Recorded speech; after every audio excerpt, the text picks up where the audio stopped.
Good morning MCL साथियों। मैं आज का होस्ट डॉक्टर आशीष शुक्ले आप सभी का इस revolution to make India great again episode 148 में स्वागत करता हूँ। दोस्तों, आज का ये वेबिनार एक टेलीविज़न प्रसारण की तरह है जिसमें आप मुझे देख और सुन सकते हैं, लेकिन मैं आपको देख क्या सुन नहीं सकता। आप सभी से अनुरोध है कि कृपया आप अपने साथ एक नोटपैड और पेन रखिएगा, क्योंकि इस वेबिनार के दौरान कुछ महत्वपूर्ण बातें आपको दिखाई जाएंगी, बताई जाएगी और सिखाई जाएंगी। तो कृपया आप इसे नोट कर लीजिएगा। साथ में अपना इंटरनेट कनेक्शन चेक कर लीजिएगा और एक पानी की बोतल लेकर बैठना भी मत भूलिएगा।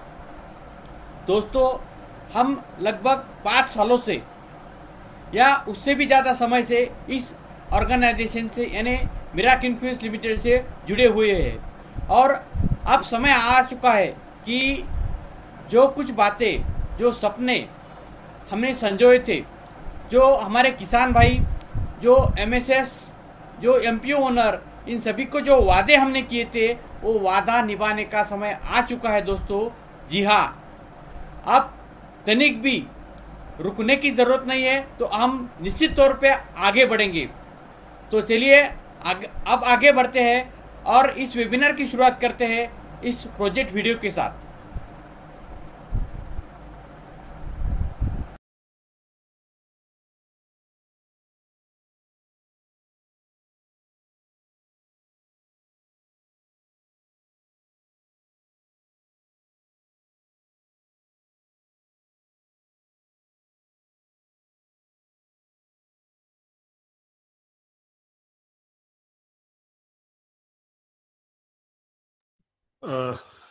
साउंड इनेबल कीजिए आईटी टीम।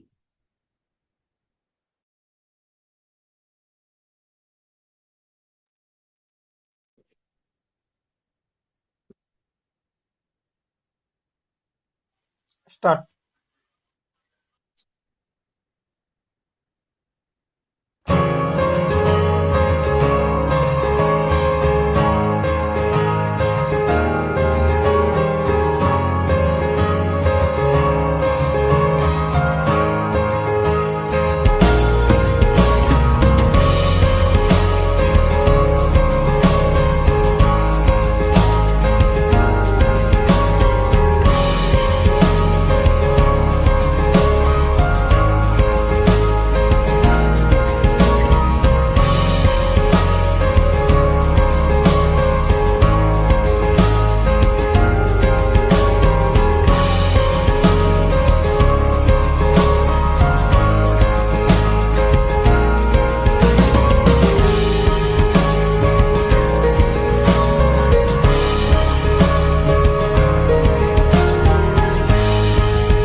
साथियों, अब आपके सामने एक स्क्रीन शेयर की जाएगी जिसके ऊपर एमसीएल, शपथ, मिशन और विजन शेयर किया जाएगा।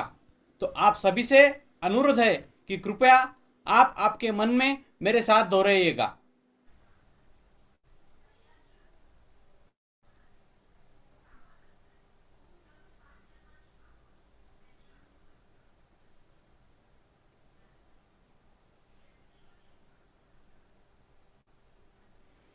एमसीएल के लिए शपथ। मैं डॉक्टर आशीष बबनराव उगले मिराक्लिन फिल्म्स लिमिटेड का सदस्य हूँ और अपने पूरे होशोहवास में हमारे संगठन के मिशन और विजन को हासिल करने में इसे सफलता दिलाने की शपथ लेता हूँ। मैं एमसीएल के प्रत्येक सदस्य के साथ अपने परिवार के सदस्य की तरह व्यवहार करूंगा और एमसीएल में कभी भी किसी भी सदस्य के साथ उसकी जाति, धर्म, नस्ल, लिंग, संप्रदाय, बोली, शैली, मत और सामाजिक, आर्थिक तथा सांस्कृतिक अक्षमता के आधार पर भेदभाव नहीं करूंगा। मैं संगठन के मिशन को हासिल करने के लिए कड़ी मेहनत करूंगा और अपने संगठन को समृद्ध बनाऊंगा। मैं वादा करता हूं कि संगठन की संस्कृति की रक्षा करने के लिए सभी कर्तव्यों एवं जिम्मेदारियों को पूरी अखंडता, योग्यता और समर्पण के साथ पूरा करूंगा। मैं हमेशा एमसीएल के प्रमुख मूल्यों, नीति संहिता और आचार संहिता का पालन करूंगा और उसके खिलाफ किसी भी तरह के गलत आचरण के लिए हर कार्रवाई के लिए तैयार रहूंगा। मैं न्यायोचित आदेशों को पूरी ईमानदारी के साथ पालन करने और काम में किसी भी तरह की चुनौती का सामना करने के लिए तैयार रहने का वादा करता हूं। विजन 2030 तक भारत को ईंधन के क्षेत्र में आत्मनिर्भर बनाना। लक्ष्य, एमसीएल एक ऐसी मूल्य श्रृंखला विकसित करने के लिए प्रतिबद्ध है जो ऊर्जा, पर्यावरण और आम लोगों को सशक्त बनाने के लिए समर्पित है। बुनियादी मूल्य, नवाचार। कुछ नया करना है तो पुराने तौर तरीके से काम करना बंद करें। पर्यावरणवाद, अगर पर्यावरणवाद के हित में सोचना कोई सिद्धांत है तो इससे बेहतर सिद्धांत दूसरा नहीं हो सकता। देशभक्ति, यह केवल भावना की बात नहीं बल्कि अपने देशवासियों की सेवा करने की योग्यता की बात है। नैतिक आचार संहिता, निष्ठा। हम अपने व्यवसाय में निष्पक्ष, ईमानदार, पारदर्शी रहेंगे और हम केवल सही काम करेंगे भले ही कोई भी आसपास न हो। जिम्मेदारी, हमें जो काम सौंपा गया है उसके लिए हम 100% उत्तरदायी होंगे। साथ ही हम अपने ग्राहक, कर्मचारी, सदस्य, पूर्तिकार और समुदाय सहित सभी हितधारकों के प्रति उत्तरदायी होंगे। अनुराग, हम हर कार्य को मन लगाकर पूरे ध्यान के साथ करेंगे ताकि हमारे उत्पादन, हमारे नवीनीकरण, हमारे परिचालन और व्यवसाय के काम में सबसे ऊंचा मानदंड और गुणवत्ता का पालन हो सके। आदर, अपने सभी हितधारकों के प्रति हम हमेशा विनम्र और भरोसेमंद बने रहेंगे ताकि अपनी हर चरण में प्रगति कर सके। मानवता, हम अपने व्यवहार से यह दिखलाएंगे कि हमारा एक ही धर्म है, मानवता की सेवा। आचार संहिता, हमारे एमसीएल के मिशन को हासिल करने के लिए एमसीएल से जुड़े हर व्यक्ति को आजीवन इस आचार संहिता का पालन और प्रचार करना चाहिए। गोपनीयता अनुरक्षण, एमसीएल आपको बहुमूल्य जानकारी सिखाती है और बांटती है। उस गोपनीय जानकारियों को अपने परिवार के सदस्यों और करीबी दोस्तों सहित किसी भी व्यक्ति को नहीं बताना चाहिए। आपको जो डिजाइन, ड्राइंग और दस्तावेज बताए और दिए गए उन्हें किसी भी व्यक्ति के साथ बांटने के लिए ईमेल न करें, ना ही इसकी फोटोकॉपी छायांकित प्रत तैयार करें। जितनी जल्दी हो सके घमंड करना छोड़ दे। हमेशा शांत, विनम्र और सभ्य बने रहे। आलोचना, बुराई और परिवाद करना बंद कर दे। एमसीएल समुदाय में किसी भी व्यक्ति के बारे में बुरी बात न करे। एमसीएल के हितधारकों के बीच हर तरह के आर्थिक व्यवहार को लेकर हमेशा पारदर्शी बने रहे। याद रखें कि हमेशा धनराशि आपके द्वारा किए गए कष्ट की प्रतिफल होगी। किसी भी प्रकार के प्रतिस्पर्धी कारोबार, एमएलएम, धर्म या राजनीति को बढ़ाने वाली बातों की हमारे समुदाय में बिल्कुल भी अनुमति नहीं है। समनिष्ठा सफलता की कुंजी है। एमसीएल समुदाय द्वारा बुलाई गई हर बैठक के लिए सभी को समय पर उपस्थित रहना चाहिए। ज्येष्ठ और वरिष्ठ जनों के लिए आज्ञाकारी रहे। समुदाय के साथी सदस्यों, कनिष्ठों और महिलाओं की सुरक्षा करें। आपके साथ हर व्यक्ति को सुरक्षित महसूस होना चाहिए। वास्तविक और निष्ठावान प्रशंसा करें। हमेशा अपने आसपास के लोगों को उनके सकारात्मक गुणों की अन्वेषण माध्यम से प्रेरित करें और उन गुणों के बारे में सार्वजनिक रूप से प्रचार करें। समुदाय के साथी सदस्यों पर नजर रखें। यदि आपको कोई सदस्य नियमों का उल्लंघन करता हुआ नजर आता है तो कृपया इसे लिखित रूप से प्रशासन की जानकारी में लाने से न हिचकिचाए। उल्लंघन करने वालों को सख्ती से दंडित, निलंबित, निष्कासित किया जाएगा। और साथियों, आज का थॉट ऑफ द डे है, हर नया दिन अपने साथ एक नई उम्मीद लाता है। बस विश्वास रखो और आगे बढ़ो। जी हाँ दोस्तों, हमें जिंदगी में कितनी बाधाएं आए, कितने भी हमारे रास्ते के बीच में कितनी भी कठिनाइयां क्यों ना है, लेकिन हमें आगे बढ़ना चाहिए।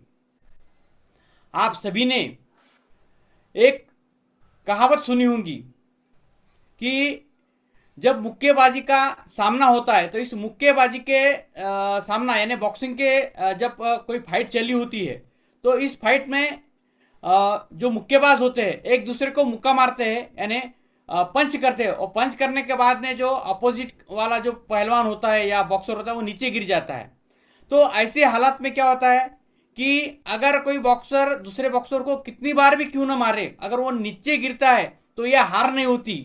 हार जब होती है तब वो नीचे गिरा हुआ बॉक्सर खड़ा रहने के लिए मना कर दे, अरे वो खड़ा ही रहने के लिए अपनी मानसिकता खो दे, तब वो पराजय घोषित किया जाता है। तो इसी तरह से हमारे जिंदगी में भी कितनी बार छोटी छोटी बाधाएं क्यों ना है, कभी हमें हारना नहीं चाहिए। फिर यानी डिफीट जब भी घोषित होती है, पराजय जब भी घोषित होता है जब हम खड़ा रहने का हौसला ही खो देते हैं। तो खड़ा रहने का हौसला हमने नहीं खोना है, कितनी भी समस्या क्यों ना है, हमें खड़ा रहना है।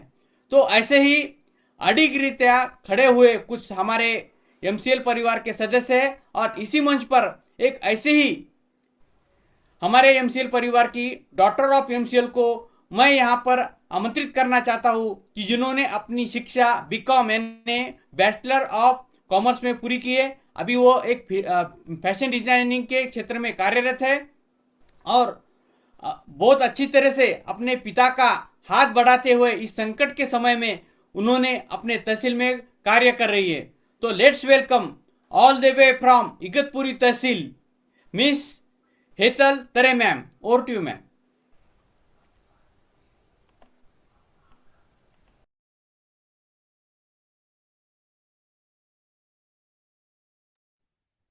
धन्यवाद सर, मुझे इस मंच पर आमंत्रित करने के लिए और मेरा परिचय देने के लिए। आज मैं अब सभी के सामने एक प्रेरणादायी प्रेरणादायी कहानी सुनाने जा रही हूँ, तिलक मेहता के बारे में। तिलक मेहता मुंबई में रहने वाले एक छात्र थे। जब वे केवल 13 वर्ष के थे तब एक दिन वे अपनी जरूरी किताब अपने चाचा के घर भूल आए। उन्होंने वह किताब तुरंत चाहिए थी, लेकिन उसे जल्दी घर तक पहुंचाने का कोई आसान तरीका नहीं था। तब तिलक के मन में एक नया विचार आया। उन्होंने सोचा कि मुंबई के डब्बे वाले रोज समय पर टिफिन पहुंचाते हैं, तो वे छोटे पार्सल भी पहुंचा सकते हैं। उन्होंने सोचा कि हम इससे कोई नया तरीका यूज करते हैं। उन्होंने पेपर एंड पार्सल नाम की कंपनी शुरू की। इस कंपनी के माध्यम से लोग अपने कागज, किताबें और छोटे पार्सल जल्दी और कम खर्चे में एक जगह से दूसरी जगह भेज सकते हैं। लोगों को ये सेवा बहुत पसंद आई और उनकी कंपनी तेजी से आगे बढ़ने लगी। अपनी छोटी उम्र में ही तिलक एक सफल युवा उद्यम बन गए। उनकी मेहनत और अच्छे विचार के लिए उन्हें कई सम्मान पुरस्कार भी मिले। उन्होंने यंग एंटरप्रेन्योर के रूप में पहचान मिली और उनकी सफलता की कहानी पूरे देश में प्रसिद्ध हो गई। तिलक मेहता की कहानी हमें सिखाती है, उम्र कभी भी सफलता का रास्ता में बाधा नहीं डालती है। अगर हमारे पास अच्छे विचार, मेहनत और आत्मविश्वास हो तो हमें बड़े से बड़ा काम कर सकते हैं। धन्यवाद।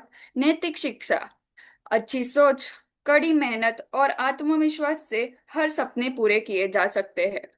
अब मैं हमारे आज के अ, वक्त का परिचय देने वाली हूँ। महबूब अली जी सालंगपुर गांव, सांडली, हरदोई, उत्तर प्रदेश के निवासी है। उन्होंने बीए की शिक्षा प्राप्त की है। वे पिछले 20 वर्षों से डेयरी फार्मिंग के क्षेत्र में कार्य कर रहे हैं और अपना अनुभव एवं मेहनत के लिए जाने जाते हैं। अब मैं महबूब अली जी से अनुरोध करती हूँ कि वे मंच पर आकर अपना विषय प्रस्तुत कीजिए। धन्यवाद। Over to you sir. बहुत बहुत धन्यवाद मैम मेरा परिचय देने के लिए। अब मैं चाहूंगा अपनी मैनेजमेंट टीम को धन्यवाद देता हूं जो जिन्होंने मुझे इतने बड़े मंच पर आमंत्रित किया है और बोलने का मौका दिया है। आज फ्राइडे वेबिनार का टॉपिक है मिल्क प्रोसेस से बनने वाले एक महत्वपूर्ण उत्पाद खोया पर चर्चा करने का। आइए संक्षेप में इसकी चर्चा करते हैं। नेक्स्ट।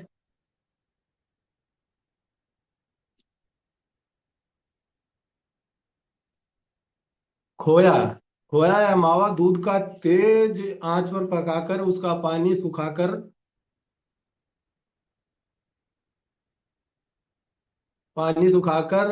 एक गाढ़ा डेयरी उत्पाद बनाते हैं। भारतीय मिठाइयों जैसे गुलाब जामुन, पेड़ा और बर्फी का ये मुख्य आधार है। नेक्स्ट।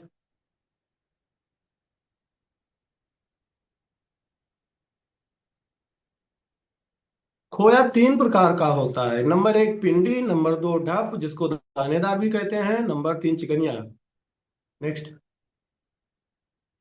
पिंडी खोया है बहुत ठोस और आकार देने योग्य होता है। पेड़ा और गुलाब जामुन के लिए उपयुक्त है। इस खोए को हम गाय के दूध से निर्मित करते हैं।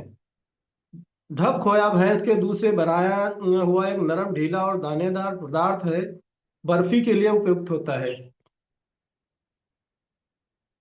चिकनिया खोया, कतली खोया ये बहुत चिकना होता है और इसमें वसा की मात्रा अधिक होती है। निर्माण की प्रक्रिया। दूध उबालना। कढ़ाई में दूध डालकर तेज आंच पर उबाला जाता है। लगातार चलाना। दूध को लगातार करछी से चलाया जाता है ताकि वो कढ़ाई के तले में ना पकड़े ना जले और हमारा खोया बेहतरीन बने। खोया तैयार होना। जब दूध गाढ़ा होकर पेस्ट जैसा बन जाता है तो आंच बंद करके इसको ठंडा होने के लिए छोड़ दिया जाता है। खोए का उपयोग मिठाइयों या गुलाब जामुन, कलाकंद, मावा, पेड़ा, बर्फी और गुजिया बनाने में है। मुख्य व्यंजन मुगलाई और उत्तर भारतीय ग्रेवी को गाढ़ा और स्वादिष्ट बनाने के लिए जैसे मलाई कोफ्ता या शाही पनीर इत्यादि में प्रयोग होता है। पोषण संबंधी। इस खोए में एनर्जी लगभग 400 से 450 कैलोरी हो प्रति 100 ग्राम में कैलोरी होती है। प्रोटीन इसमें वसा की भरपूर मात्रा होती है। कैल्शियम कैल्शियम हड्डियों और दांतों के लिए अच्छा होता है जो हमारे हड्डियों और दांतों को काफी मजबूत बनाता है। माओ में मिलावट। अक्सर खोए में स्टार्च, मैदा या डिटर्जेंट जैसी चीजें मिलाई जाती हैं। जांच। आयोडीन टेस्ट के जरिए आप मिलावटी स्टार्च की पहचान कर सकते हैं। खोए में आयोडीन डालने पर अगर रंग नीला हो जाए तो इसमें मिलावट है। एक चम्मच खोया लें और उसे थोड़े से गर्म पानी में अच्छी तरह घोल लें। अब इस मिश्रण में आयोडीन सोल्यूशन की कुछ बूंदें डालें। यदि घी का रंग बदलकर नीला हो जाता है तो समझे कि खोए में स्टार्च या मैदे की मिलावट की गई है।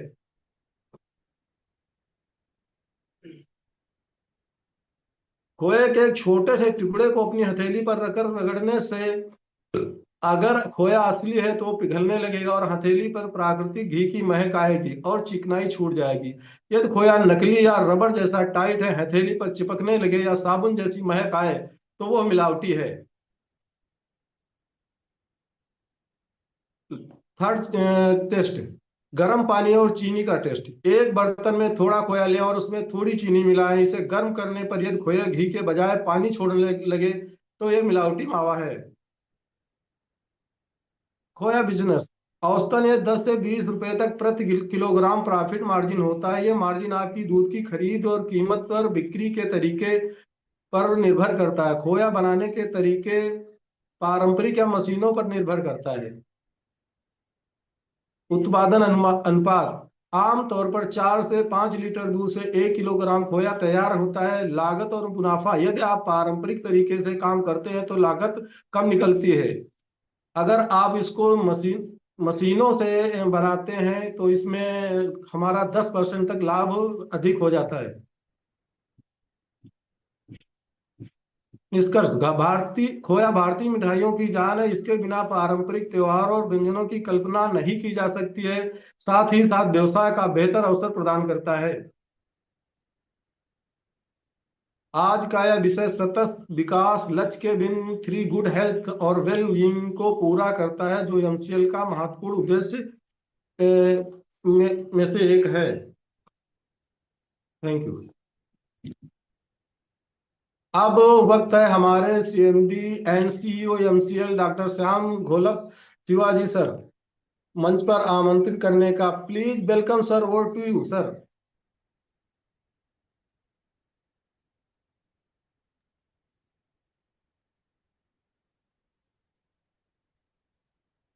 थैंक यू महबूब जी, बहुत अच्छे प्रेजेंटेशन के लिए।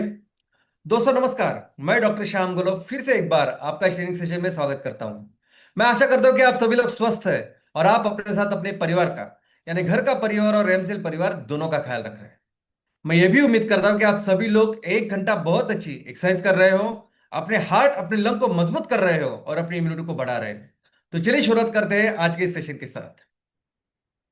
शुरुआत करते हैं एमसीएल फंडिंग स्टेटस के साथ।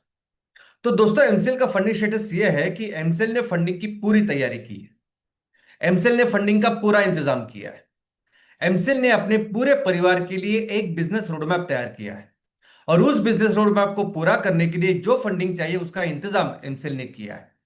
इसकी पहली ट्रांच भी हमें मिल चुकी है और उसे इस्तेमाल करने की परमिशन भी हमें मिली है। हमारा यह काम अभी बैंकिंग स्तर पर है। बैंकिंग स्तर पर अगर कोई कंपनी पहली बार इतने बड़े फंड को रिसीव कर रही है तो उसके लिए एक चेकलिस्ट गवर्नमेंट ने जारी की है। उसके अनुसार अलग अलग डिपार्टमेंट का अप्रूवल इस चीज के लिए जरूरी है। इन सभी डिपार्टमेंट का अप्रूवल अभी हमें मिल चुका है। सभी परमिशन हमारे पास है। अभी कोई भी अप्रूवल, कोई भी परमिशन बाकी नहीं है। अभी हमारा ये जो काम चल रहा है उसमें हमें डॉक्यूमेंटेशन गवर्नमेंट से मिलने हैं। वो भी काम आज पूरा हो रहा है।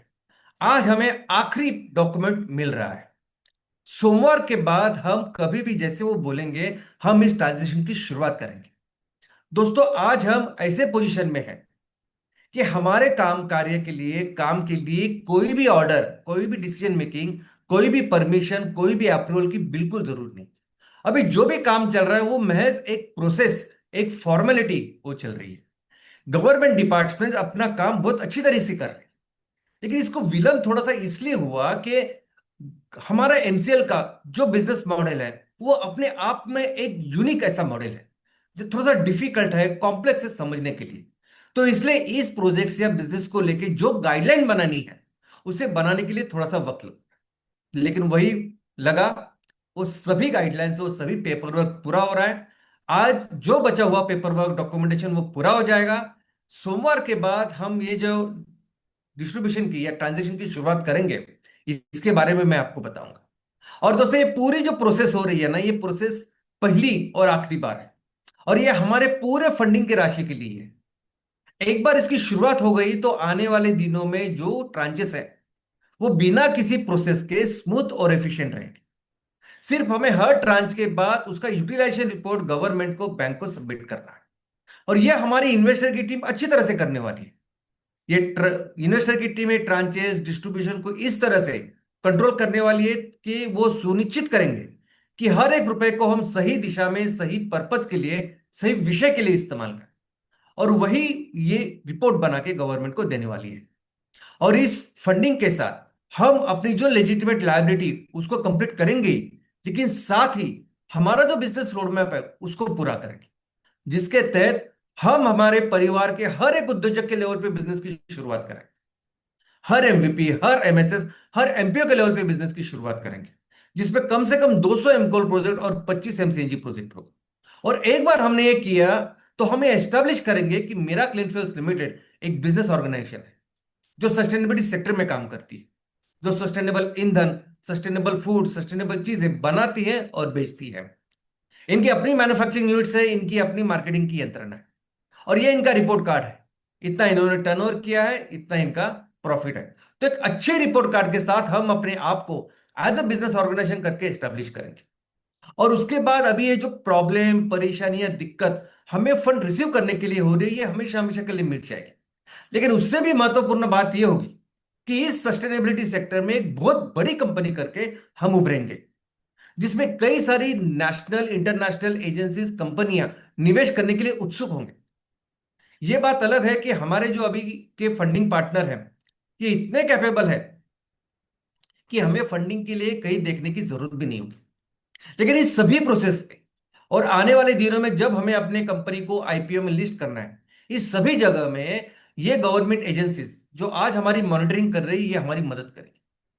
तो दोस्तों, फंडिंग का काम पूरा कंप्लीट हो चुका है। आज ये फंडिंग का जो आखिरी डॉक्यूमेंट वो हमें मिल जाएगा। उसके बाद सोमवार के बाद इस सभी ये ट्रांजेक्शन की हम शुरुआत कर सकेंगे, जैसे वो बोलेंगे। और जैसे ही शुरुआत होगी मैं इसके बारे में आपको बताऊंगा। और दोस्तों, मुझे पता है कि जैसे ये थोड़ा सा डिले हो रहा है, उसकी वजह से एक अस्थिरता का निर्माण होता है, थोड़ा सा डर लगता है, थोड़ी सी चिंता होती है। बिल्कुल डरने की, बिल्कुल चिंता करने की किसी बात की आप बिल्कुल फिक्र मत कीजिए। फंडिंग के बारे में बिल्कुल निश्चिंत हो जाइए।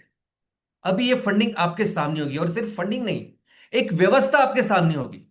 ऐसी व्यवस्था जो एमसीएल ने की है, और जिसकी वजह से पूरे जिंदगी भर हमें इस फंडिंग की तरफ देखने की जरूरत भी नहीं पड़ेगी। इस तरह का फंडिंग का इंतजाम हमने किया है। आपको, हम किसी को भी ना फंडिंग के बारे में डिस्कस करने की जरूरत होगी, ना इसके बारे में कभी इसके आगे तरफ देखने की जरूरत होगी। हमें तो सिर्फ अपने इस बिजनेस के ऊपर फोकस करना होगा।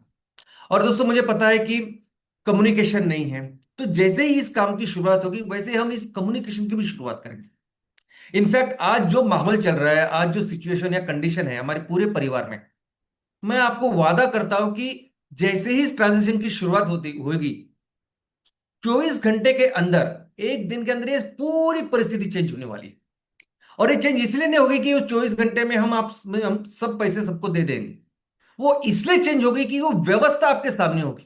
जिस व्यवस्था के बारे में मैं आपको हमेशा बताता हूं, जो व्यवस्था जो आपको हमेशा फंडिंग के लिए निश्चित करेगी, वो व्यवस्था जब हमारे सामने होगी, तब ये सिचुएशन पूरी तरह से चेंज होने वाली है। और भरोसा रखिए इस प्रोसेस के ऊपर, विश्वास रखिए उस पर्पस के ऊपर, उस विश्वास के ऊपर, उस उद्देश्य के ऊपर जो हम करने जा रहे हैं। ये फंडिंग का काम, सबसे पहले तो ये फंडिंग का काम एक बहुत बड़ा काम हो रहा है। और ये इसलिए नहीं हो रहा है कि आपको और मुझे पैसे की जरूरत है, कंपनी को पैसे की जरूरत है। ये फंडिंग का काम इसलिए हो रहा है कि इस फंडिंग के माध्यम से, इस बिजनेस के माध्यम से एक बहुत बड़ा कंट्रीब्यूशन हम सब लोग करने वाले हैं, इस प्रकृति के लिए, लोगों के लिए, किसानों के लिए। और इसीलिए ये फंडिंग का काम हो रहा है। एक बहुत बड़ा आशीर्वाद हम सबके ऊपर है, प्रकृति का आशीर्वाद, मां का आशीर्वाद। और जैसे ही इस ट्रांजेक्शन की शुरुआत होगी, हम तो सिर्फ मन लगाकर बिजनेस के ऊपर ध्यान देंगे और बिजनेस के माध्यम से अपने विजन और मिशन को पूरा करेंगे। और दोस्तों, बहुत मेहनत की यहां तक पहुंचने के लिए। पिछले 2.5-3 साल में बहुत संघर्ष करना पड़ा इस काम को पूरा करने के लिए। लेकिन ये 2.5-3 सालों में जो भी हमने लूज किया है, जो टाइम, जो वर्क, जो बिजनेस, बहुत अच्छी तरह से इसको कंपेंसेट करेंगे। इस कदर बिजनेस करेंगे कि अगर ये कुछ नहीं होता तो जितना बिजनेस हम कर सकते थे, उससे कई बेहतर बिजनेस हम इसमें करेंगे। लेकिन बात सिर्फ बिजनेस की या पैसों की नहीं है, बात मान सम्मान की भी है। आपने, मैंने, हम सब ने इस बिजनेस को लेके एक कमिटमेंट की है, बहुत सारी जगह पे की। हमारे घर वालों से लेके हमारे रिश्तेदार, हमारे फ्रेंड सर्कल, हमारे उद्योजक, हमारे किसान, सबको कहा कि हम ये प्रोजेक्ट करेंगे, ऐसे करेंगे। और जब ये टाइम पे नहीं हुआ तो एक छवि बन गई है हमारी, एक इमेज बन गई है। और मैं आपको वादा करता हूं कि ये छवि और इमेज हम पूरी तरह से बदल के रखेंगे। जो मान सम्मान हमारा ये काम शुरू करने के पहले था, उससे कई गुना ज्यादा मान सम्मान हम प्राप्त करेंगे। और उसका कारण सिर्फ बिजनेस या पैसे नहीं होंगे, उसका कारण होगा वो कंट्रीब्यूशन जो हम करने वाले हैं। आने वाले दिनों में बिजनेस के माध्यम से जो कंट्रीब्यूशन हम सोसाइटी के लिए इस पर्यावरण के लिए करने वाले, वो हमारा मान सम्मान बढ़ाएंगे। और दोस्तों, इसीलिए शुरुआत करेंगे। जैसे इस ट्रांजेक्शन की शुरुआत करेंगे, हम बिजनेस की शुरुआत करेंगे, लेकिन बिजनेस इस तरीके से करेंगे, किसी भी कंपनी ने, किसी भी बिजनेस ऑर्गेनाइजेशन ने अभी तक सोचा भी नहीं होगा इस तरह से बिजनेस हम करने वाले हैं। हम बिजनेस को एक आंदोलन की तरह करेंगे, एक क्रांति की तरह करेंगे, दिन रात बिजनेस करेंगे। दोस्तों, वैसी परिस्थिति आज तैयार हुई है। हमने एमसीएल की स्थापना एक उद्देश्य के साथ की, और वो उद्देश्य है कि हमें इस धरती को, अपनी मां को, इस क्लाइमेट चेंज से, इस ग्लोबल वार्मिंग से बचाना है। और इसके लिए सोल्यूशन है कि ये तेल आधारित अर्थव्यवस्था नष्ट करके कृषि आधारित अर्थव्यवस्था की शुरुआत करनी है। लेकिन जिस तरह से आज ये प्रॉब्लम, ये संकट बढ़ चुका है, जिस तरह से ये संकट अभी हर दिन गहरा होता जा रहा है, हमें सोल्यूशन के ऊपर भी काम वैसे ही, उसी स्पीड के साथ, उसी स्केल के ऊपर करना होगा दोस्तों। और इसीलिए जरूरी है ये आंदोलन। और ये आंदोलन करेंगे लोग, ये आंदोलन करेंगे कस्टमर्स। देखिए, अभी कोई दूसरी बिजनेस ऑर्गेनाइजेशन, दूसरी कोई भी कंपनी जब बिजनेस में काम करती है ना, उनके लिए सबसे महत्वपूर्ण केंद्र बिंदु होता है कस्टमर। वो पूरी कोशिश करते हैं कस्टमर्स को अट्रैक्ट करने की, कस्टमर्स को खुश करने की, उनको सेटिस्फाई करने की। हमारे बारे में, हमारे केस में ये परिस्थिति बहुत ही अलग होगी। यानी हम तो ऐसा बिजनेस करेंगे कि ये बिजनेस करके खुद लोग, खुद कस्टमर्स, और एक आंदोलन की तरह करेंगे। आंदोलन यानी मोर्चे और जुलूस नहीं निकालेंगे, आंदोलन यानी दिन रात बिजनेस करेंगे, और बिजनेस के माध्यम से तेल आधारित चीजों को रिप्लेस करेंगे कृषि आधारित चीजों के साथ। और बिजनेस के माध्यम से हम पूरी दुनिया को बता देंगे कि हर वो चीज जो आज तेल से बन रही है, उसे हम 100% रिप्लेस कर सकते हैं ऐसी चीज के साथ जो कृषि से बनेगी, जिसके लिए रॉ मटेरियल हमारा किसान तैयार करेगा, जो हमारी जरूरतों को बहुत बेहतर तरीके से पूरा भी करेगी, लेकिन साथ ही इस प्रकृति का ख्याल रखेगी। और दोस्तों, ये जो आंदोलन होगा ना, ये आंदोलन लोग इसलिए करेंगे कि हम सभी मनुष्य, हम सभी लोग अपनी प्रकृति के साथ, अपनी मां के साथ बहुत ही इमोशनली, बहुत ही डीपली कनेक्टेड है। हम सभी पर्यावरण का एक हिस्सा है। ये इस नए पर्व के, इस आंदोलन की, इस बिजनेस की जो शुरुआत करेंगे, उसका शीर्षक ही होगा मां को बचाना है। उसका उद्देश्य होगा मां को बचाना है। और ये जो आंदोलन होगा, ये अपनी मां को बचाने के लिए ही होगा। लोग ये जो आंदोलन करेंगे, एक्चुअली मां को, इस प्रकृति को बचाने के लिए ही करेंगे।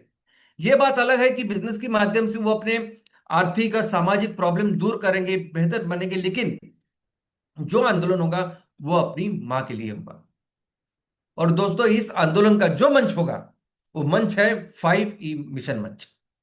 ये वो मंच है कि जिसमें हम बिजनेस इसलिए करेंगे ताकि बिजनेस के माध्यम से हम 5E यानी 5 वो जो लक्ष्य है जो हमें हासिल करने हैं, उसको पूरा करेंगे। दोस्तों, जो भी काम करेंगे, देखो हमें बिजनेस ही करना है, हम कंपलसरी प्रॉफिट का निर्माण करेंगे। हम जो भी बिजनेस करेंगे, प्रॉफिट कंपलसरी है। कोई भी कंपनी, कोई भी बिजनेस जब करता है, तब ऑक्सीजन की तरह ये प्रॉफिट होता है। अगर आपकी कंपनी चल रही है, इसका मतलब आपको प्रॉफिट आ रहा है। वो उल्टा है, अगर आपको प्रॉफिट आ रहा है, इसका मतलब आपकी कंपनी चल रही है। अगर प्रॉफिट नहीं है तो आपकी कंपनी बंद है, तो हम डेफिनेटली हम प्रॉफिट करेंगे, दैट इज कंपलसरी, अनिवार्य है। लेकिन हमारा जो उद्देश्य है, ये बिजनेस के माध्यम से हम पर्यावरण का संवर्धन करेंगे। इस बिजनेस के माध्यम से हमारा उद्देश्य होगा कि हम लोगों को सक्षम करें, उनके आर्थिक सामाजिक प्रॉब्लम को दूर करें, ताकि मिलकर हम इस पर्यावरण की मां की रक्षा करें। लेकिन बाकी की जो कंपनियां होती है ना, वो इसका इतना विचार नहीं करती। बाकी के कंपनियों के लिए, बिजनेस के लिए सबसे महत्वपूर्ण होता है प्रॉफिट, और ज्यादा से ज्यादा प्रॉफिट तैयार करना, यही उनका मकसद होता है। और बाकी सब चीजें बहुत ज्यादा सेकेंडरी होती है। इसलिए हम जो बिजनेस करेंगे, हमारी बिजनेसेस में कुछ विशेषताएं होगी इन बाकी बिजनेसेस के कंपैरिजन में। सबसे पहले विशेषता ये होगी कि हम जो भी बिजनेस करेंगे, उसमें हो सकता है कि प्रॉफिटेबिलिटी जरा कम हो। और इसका कारण क्या है कि हमारा उद्देश्य है कि इस प्रकृति का संवर्धन करना है। 5E का पहला यही जो हमारा है कि 100% पर्यावरण का संवर्धन करना है। यानी हमारा पर्पस है कि इस पर्यावरण का ख्याल रखना है। तो उसका सोल्यूशन है कि तेल आधारित चीजों को रिप्लेस करना है कृषि आधारित चीजों के साथ। लेकिन आज ये जो तेल आधारित चीजें या वस्तुएं हैं, वो मास प्रोडक्शन में बनती है, वो बड़े बड़े फैक्ट्रीज में बनती है, बड़े बड़े मशीनों के साथ बनती है, इसलिए उनकी मैन्युफैक्चरिंग कॉस्ट कम होती है। उसके कंपैरिजन में उनको रिप्लेस करने के लिए जब हम अपने ये कृषि आधारित सस्टेनेबल चीजें बनाएंगे, हो सकता है कि इनकी मैन्युफैक्चरिंग कॉस्ट ज्यादा हो सकता है जब हम बिजनेस करें तो हमें प्रॉफिट कम मिले तो चलेगा, क्योंकि ये जो तेल आधारित चीजें है ना, ये बेसिकली जहर है जो हर जगह फैल रहा है, और इस जहर को हम रोकेंगे। अभी देखिए ना, जैसे दिवाली का एग्जांपल है। दिवाली में आज ये जो दिए बेचे जा रहे हैं, ये प्लास्टिक के दिए, प्लास्टिक के गांव में शहरों में बेचे जा रहे प्लास्टिक के दिए, और इसे हम रिप्लेस करेंगे हमारे मिट्टी के दियों के साथ, जो हमारे गांव के लोग तैयार करेंगे। मालाएं जो दिखती है दिवाली में, ये प्लास्टिक के फूल है, इसे हम रिप्लेस करेंगे सच ओरिजिनल असली फूलों की माला के साथ, जिसके लिए किसान हमारा वो फूलों की खेती करेगा। जो भी कंदील हम देखते हैं वो आज प्लास्टिक का है, उसको हम रिप्लेस करेंगे कागज के और बम्बू के कंदीलों के साथ। अब ये वो चीजें हैं, ये वो प्रोडक्ट है कि जो पर्यावरण पूरक है, यानी ये उस झाड़ के पत्ती के तरह है। झाड़ के पत्ते जब झड़ जाते हैं, उसका जो कचरा है ऐसा बोल सकते हैं हम लोग, अगर उसको साफ भी नहीं करे तो भी उसको कुछ फर्क नहीं पड़ता, उसकी कोई चिंता करने की जरूरत नहीं होती, क्योंकि वो पेड़ के जो पत्ते होते हैं वो अपने आप उसका विघटन होता है। पर्यावरण ने प्रकृति ने एक ऐसी व्यवस्था का निर्माण किया है कि जिस व्यवस्था में ये माइक्रो ऑर्गेनिज्म अपने आप उसका विघटन करते हैं, और उस पत्तों में जितने भी न्यूट्रिएंट होते हैं वो अपनी मिट्टी में घुल मिल जाते हैं। वैसे ही अपने प्रोडक्ट के साथ हो, अगर हम अपनी मिट्टी के दिए को, अगर अपनी फूलों को, या अपने इस पेपर को या कंदील को अगर ऐसे ही पर्यावरण में जाने दे, तो भी ये पर्यावरण का नुकसान नहीं करेंगे। ये प्रकृति का एक भाग है, उनका अपने आप विघटन, जो प्रोसेस जो व्यवस्था बनी हुई है उसमें होगा। लेकिन वैसे ही प्लास्टिक का नहीं है। प्लास्टिक 100% जहर, प्लास्टिक जहां रहेगा वहां जहर फैलाएगा। आप अपनी प्लास्टिक की बोतल में पानी रख के 4-5 दिन अगर कड़ी धूप पे उसको रखेंगे ना, तो वो प्लास्टिक पानी में उतरता है। ऐसा पानी जब आप पियोगे तो उससे कैंसर होता है, आपका डॉक्टर आपको बताएगा। तो हम हर कीमत में इस जहर को रोकेंगे, भले ही हमें मुनाफा कम हो, प्रॉफिटेबिलिटी कम हो, लेकिन हम बिल्कुल इस तेल से बनी हुई इस जहर को बिल्कुल रोकेंगे। दूसरी हमारी विशेषता यह होगी कि हमारा कंपटीशन बहुत टफ होगा, क्योंकि ये जो तेल आधारित चीजें है ना, ये तेल आधारित चीजें यानी लोगों की आदत बन चुकी है। आज भी अगर कई सारे फैमिलीज अगर आप देखोगे कि टूथपेस्ट लेने जब जाते हैं मार्केट में, तो मार्केट में वो टूथपेस्ट नहीं बोलते, वो बोलते कोलगेट चाहिए हमें। कई सारे ऐसे प्रोडक्ट उनकी एक आदत सी बन गई है। और ये प्रोडक्ट कौन बनाते हैं? तो ये प्रोडक्ट दुनिया की मल्टीनेशनल कंपनियां बनाती हैं। वो कंपनियां जो दुनिया पे राज कर रही है आज इस प्रोडक्ट बिजनेस के माध्यम से, और उनके कंपैरिजन में, उनके मुकाबले में इस युद्ध को या इस बिजनेस को जितना है तो उसका एक ही तरीका है, वो है बहुत ही सुपीरियर, बहुत ही बेस्ट ऐसा प्रोडक्ट। हमारे प्रोडक्ट आयुर्वेदा बेस्ड हो, सस्टेनेबल हो गए, इतने सुंदर इतने अच्छे प्रोडक्ट हम लॉन्च करेंगे। और दोस्तों है, अगर आप देखेंगे, देखो आपका भी अनुभव होगा, मेरा भी अनुभव है कि आजू बाजू जब सस्टेनेबल चीजों की हम देखते हैं व्यवस्था क्या है, तो कई सारे ऐसे छोटे उद्योजक है, कई सारे महिला बचत गट है जो बहुत ही सुंदर ऐसे प्रोडक्ट बनाती है। इसमें से सर्वोत्तम प्रोडक्ट हम चुनेंगे और उसको प्रॉपर पैकेजिंग में नेशनल लेवल पे लॉन्च करेंगे। ऐसा प्रोडक्ट यानी जो इस्तेमाल करने के बाद ये सब आदत ये कस्टमर्स ने भूलनी चाहिए, इस तरह का प्रोडक्ट हम चुनेंगे। और ये ऑलरेडी है, ये हमारे भारत में कई सारे जगह पे है। उसमें से सर्वोत्तम प्रोडक्ट वो सॉल्यूशन होगा कि जिसके माध्यम से हम इस मुकाबले को भी जीतेंगे। तीसरी हमारी विशेषता ये होगी कि हम जो भी मैन्युफैक्चरिंग करेंगे, वो हमारी मैन्युफैक्चरिंग जो सेंटर्स होगी, जो केंद्र होंगे ना, वो छोटे छोटे कॉटेज लेवल इंडस्ट्रीज होगी। ऐसे केंद्र होंगे जो हम गांव में कर सकेंगे, छोटे शहरों में, बाकी जगह पे कर सके, महिला बचत गट कर सके या गुट कर सके, ऐसे इस तरह से छोटे छोटे केंद्र के माध्यम से हम अपने वस्तुओं का निर्माण करेंगे। अब ये जो तेल आधारित चीजें, तेल आधारित चीजों या वस्तुओं का उत्पादन करने वाली कंपनी है, इनकी अगर आप फैक्ट्रीज देखोगे तो ये बहुत बड़ी बड़ी फैक्ट्रीज होती है, बड़े बड़े मैन्युफैक्चरिंग सेंटर्स होते हैं, बहुत हाई फाई लेटेस्ट एडवांस ऐसी टेक्नोलॉजी होती है, प्लांट एंड मशीनरी एडवांस्ड होती है। आज उस फैक्ट्रीज में एआई, रोबोटिक, यानी रोबोटिक तो बहुत ज्यादा लेवल पे अभी मैन्युफैक्चर में उसका उपयोग किया जाता है कि परफेक्शन, बहुत अच्छा ऐसा प्रोडक्ट तैयार। और दोस्तों वही ये एआई और रोबोटिक आज की तारीख में अनएम्प्लॉयमेंट का बहुत बड़ा कारण भी बन चुके हैं, बिकॉज ये कंपनियां इस चीजों की वजह से, ये एआई और रोबोटिक इन चीजों की वजह से कई सारे लोगों को काम से निकाल दे रहे हैं। और ये हर जगह समस्या है, अमेरिका हो, भारत हो, हर जगह। इसके पूरा उल्टा हम एमसेल काम करेगी। एमसेल तो ऐसा काम करेगी, हम ऐसे मैन्युफैक्चरिंग सेंटर्स बनाएंगे, इस तरीके से चीजों को बनाएंगे ताकि ज्यादा से ज्यादा लोगों को हम रोजगार दे पाए। और उसी का तरीका है ये कॉटेज इंडस्ट्रीज या माइक्रो स्मॉल एमएसएमई में जो बोलते हैं ना वो। लेकिन एक सबसे अच्छी बात मैं आपको बोलता हूं, हमारे जो प्रोडक्ट होंगे ना, जो हाथ से बनाए होंगे या सिंपल सिंपल मशीन से, वो बेहद खूबसूरत होंगे। देखो आज आइकिया जैसी कंपनी फर्नीचर बनाती है, पर किससे बनाती है? वो क्रूड ऑयल से, जो उसका रॉ मटेरियल है उससे। बहुत ही शाइनिंग वगैरह ऐसे वो सब चीजें होती है, लेकिन उससे बहुत बेहद खूबसूरत होते हैं वो फर्नीचर जो हमारे लोग लकड़ी से बनाते हैं, बाम्बू से बनाते हैं।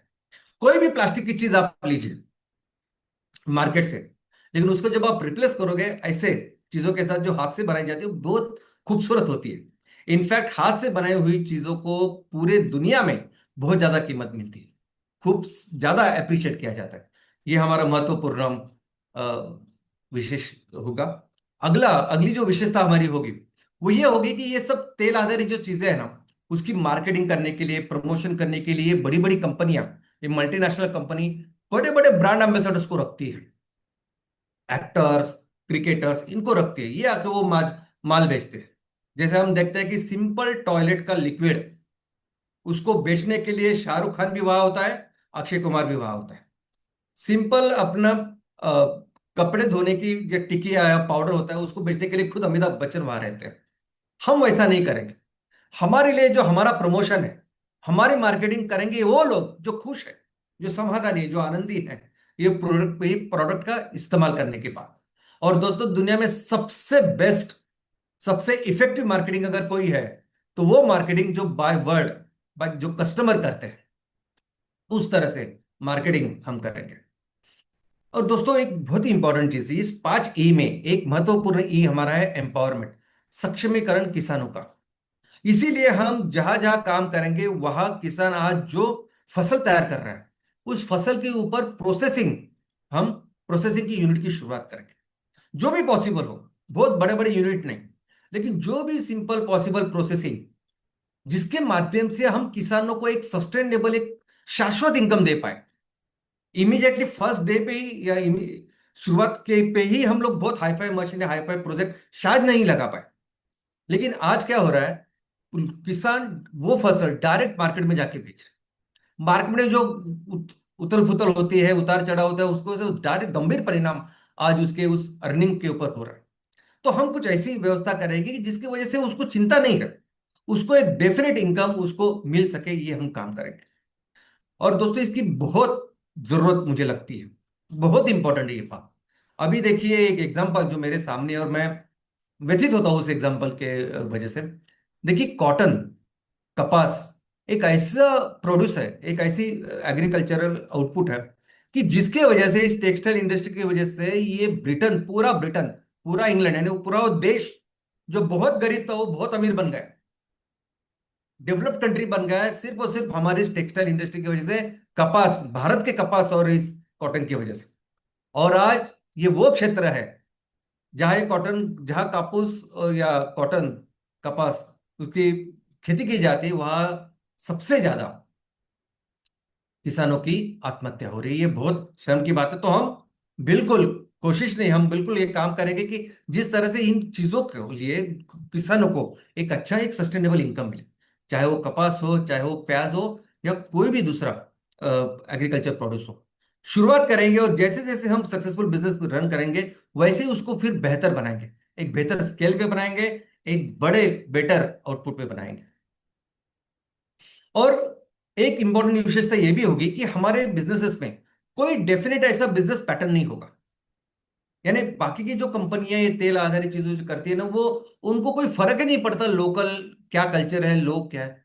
वो काम जो करते करते हैं, जो चीजें वो मैन्युफैक्चरिंग करते हैं, वही चीजें उनकी सब जगह रहती है। उनका एक डेफिनेट बिजनेस पैटर्न होता है, वैसे हमारा नहीं होगा। हम किसी भी तहसील में, किसी भी जगह में जब बिजनेस की शुरुआत करेंगे, या बिजनेस करेंगे ना, हम बिजनेस इसीलिए करेंगे ताकि वहां के लोगों का ज्यादा से ज्यादा इकोनॉमिक डेवलपमेंट कर पाए, जो हमारा चौथा ई है। यानी वहां के लोग क्या काम करते हैं या कौन सी इकोनॉमिक एक्टिविटी करते हैं, तो उसको कैसे बेहतर कर सकते हैं, कौन सा वो बिजनेस है जिसकी वजह से उनकी वो इकोनॉमिक एक्टिविटी बेटर हो सकती है, ज्यादा से ज्यादा इकोनॉमिक आर्थिक विकास हो सकता है, उसके ऊपर हम काम करें। यानी कई सारे पहाड़ी इलाका है, नॉर्थ ईस्ट है, कि जहाँ खेती वैसे नहीं होती जहां जैसे हम देखते हैं, तो वहां बहुत अच्छी होती है, वो होता है पशुपालन। तो पशुपालन के ऊपर हम कौन सा बिजनेस कर सकते हैं कि जिसकी वजह से उनको अच्छा इनकम मिले, वो हम काम करेंगे। जो कोस्टल एरियाज है, जो समुद्र को लग के जो गांव है हमारे, तो वहां वहां के लोग क्या कर सकते हैं, या उनका ही जो मच्छीमारी है उसके पर डिपेंडेंट कौन सा बिजनेस हम कर सकते हैं, हम उसके लिए काम करेंगे। तो हमारा जो बिजनेस होगा ना, वो 5 ई मिशन में का उसका एक जो ई है, इकोनॉमिक डेवलपमेंट ऑफ लोकल, उस पे आधारित हमारा वो बिजनेस प्लान होगा। हर हो सकता है कि हर जगह वो कस्टमाइज्ड लोगों की जरूरत के अनुसार वो बिजनेस का प्लान होगा।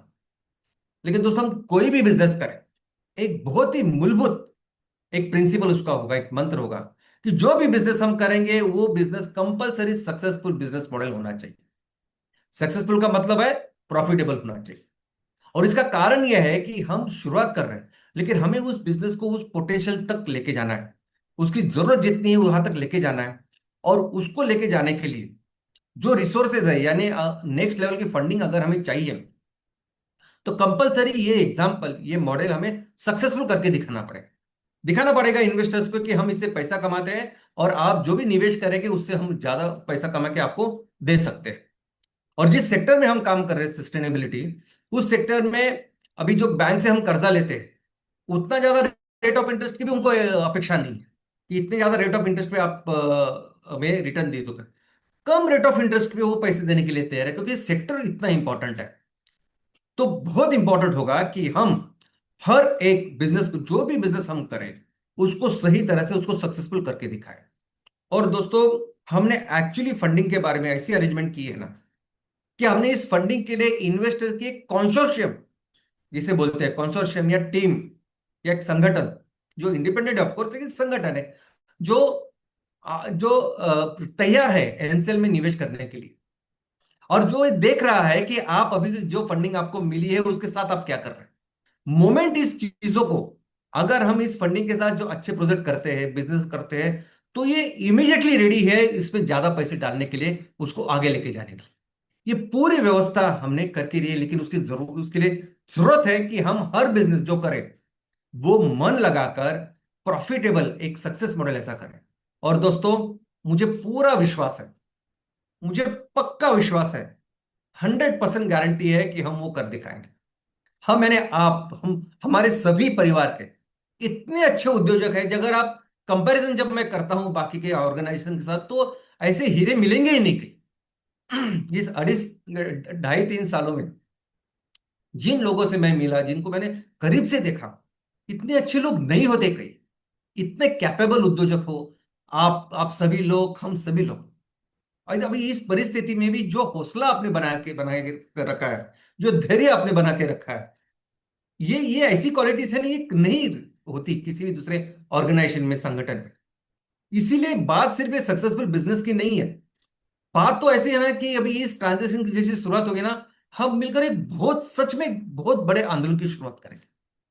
एक ऐसा आंदोलन करेंगे ना, यानी बिजनेस ही करेंगे लेकिन आंदोलन की तरह करेंगे।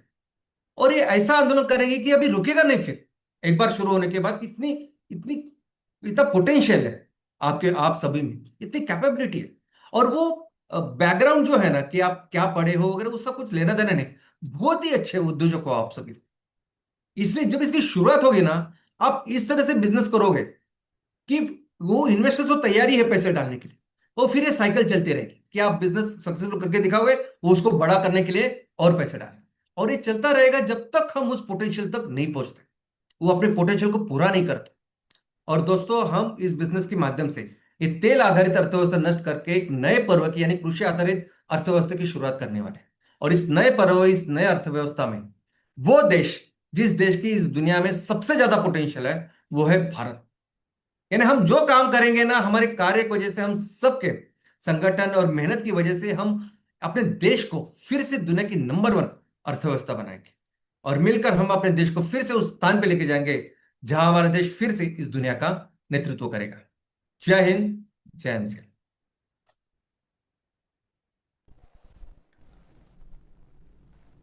धन्यवाद डॉक्टर श्याम सर। बाधाएं आती है, घिरे प्रलय की घोर घटाए। बाधाएं आती है आए, घिरे प्रलय की घोर घटाए। पाँव के नीचे अंगारे, सिर पर बरसे यदि ज्वालाए। निज हाथों से हंसते हंसते आग लगाकर जलना होगा। कदम मिलाकर चलना होगा, कदम मिलाकर चलना होगा। दोस्तों, यही संदेश, यही विचार आज डॉक्टर श्याम शिवाजी घोलप सर ने हमें दिए हैं। और सबसे बड़ी बात उन्होंने यह कही है कि जो हमारे संसाधन होंगे, उन संसाधनों का, इस प्रकृति का और स्थानीय वातावरण का सम्मान रखकर हम अपना बिजनेस आगे बढ़ाएंगे। और जल्द ही इस पूरी प्रक्रिया को धरातल पे कैसे उतारना होगा, और वो उतारने में सबसे अहम भूमिका अगर हम किसी की होगी तो जो लोग आज साथ मिलकर चल रहे होंगे, जो कदम से कदम मिलाकर चल रहे होंगे, इन्हीं लोगों की होगी। यही संदेश, यही विचार आज डॉक्टर श्याम शिवाजी घोलप सर ने आज हमें दी है। तो मैं उनका, हम सभी की ओर से धन्यवाद देना चाहता हूँ, पूरा एमसीएल परिवार से धन्यवाद देना चाहता हूँ। मैं धन्यवाद यहाँ पर देना चाहता हूँ हेतल मैम का, कि जिन्होंने एक छोटी सी लेकिन संदेशपूर्ण कहानी बताई। यानी अगर एक छोटा सा विचार अगर कृति में, यानी एग्जीक्यूशन में लाया जाए तो एक बहुत बड़ा बिजनेस बन सकता है। तो ऐसे ही छोटे छोटे बिजनेस की आइडियाज हम सभी के दिमाग में हैं, तो उसे एग्जीक्यूशन की और हम आने वाले समय में ले जाने वाले हैं। मैं धन्यवाद देना चाहता हूँ महबूब सर का, कि जिन्होंने खोया, यानी अगर हमारे जीवन चक्र में जो हम चीज़ें खाते हैं उसमें दो चीज़ों का बहुत ज़्यादा उपयोग हम करते हैं, जिसमें है दूध और दूसरा होता है तेल। जो दूध में आज मिलावट की बहुत बड़ी समस्या है, यानी धीरे धीरे हम जहर खा रहे हैं ऐसा हमें प्रतीत होता है। और तो इसी दूध में मिलावट कैसी पहचानी जाए, खोया में मिलावट कैसी पहचानी जाए, उन्होंने सिर्फ थियरी में नहीं तो खुद वो व्यवसायिक है और खुद के अपने अनुभव से, स्व अनुभव से उन्होंने हमें बताया। तो धन्यवाद महबूब अली सर। मैं उन सभी चैनल पार्टनर्स, एमईपीज, एमपीओ, एमएसएस, हमारे सीनियर्स, इन सभी का धन्यवाद देना चाहता हूँ। और उन सभी किसान भाइयों का भी धन्यवाद देना चाहता हूँ कि जिन्होंने आज तक एमसीएल का साथ दिया है और इस वेबिनार में पार्टिसिपेट किया है।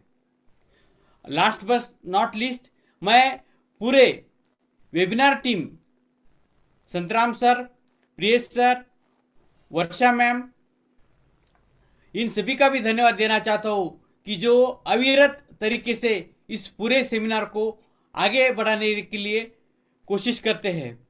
मैं धन्यवाद देना चाहता हूँ हमारी प्राजक्ता मैम का, कि बहुत भरी कठिनाई परिस्थितियों में वो भी इस काम को आगे बढ़ा रही है। और कुछ ऐसे भी चंद चेहरे हैं जो इस पूरी प्रक्रिया को आगे बढ़ाए रखे हुए हैं। कठिन से कठिन परिस्थिति में उन्होंने आज इस दिए को जलाया रखा है, उन सभी का भी मैं धन्यवाद देना चाहता हूँ। और कुछ आखिरी पंक्तियों से इस वेबिनार को मैं समाप्त करूंगा कि आओ फिर से दिया जलाए, आओ फिर से दिया जलाए भरी दोपहर में अंधियारा, आओ फिर से दिया जलाए भरी दोपहर में अंधियारा, सूरज परछाई से हारा। अंतरतम का नेह निचोड़े बुझी हुई बातें सुलगाए, अंतरतम का नेह निचोड़े बुझी हुई बातें सुलगाए, आओ फिर से दिया जलाए। हम पड़ाव को समझे मंजिल, हम पड़ाव को समझे मंजिल, लक्ष्य हुआ आंखों से ओझल, वर्तमान के मोहजाल में आने वाला कल न बुलाए, आओ फिर से दिया जलाए, आओ फिर से दिया जलाए। जी हाँ दोस्तों, वर्तमान का मोहजाल में आप मत फंसिएगा बिल्कुल ही, क्योंकि आने वाला समय एक स्वर्णिम भारत का समय होगा। और इस स्वर्णिम भारत के अगर साक्षीदार कौन होंगे, अगर इस इतिहास को लिखने वाले योद्धा कौन होंगे, तो हम सभी एमसीएल परिवार के लोग हैं। तो आए आगे बढ़ते हैं, फिर से दिया जलाते हैं। और आज का यह सेमिनार यहीं पे खत्म होता है, ऐसे मैं घोषणा करता हूँ। थैंक यू वेरी मच, सभी लोगों का मनपूर्वक धन्यवाद। Thank you.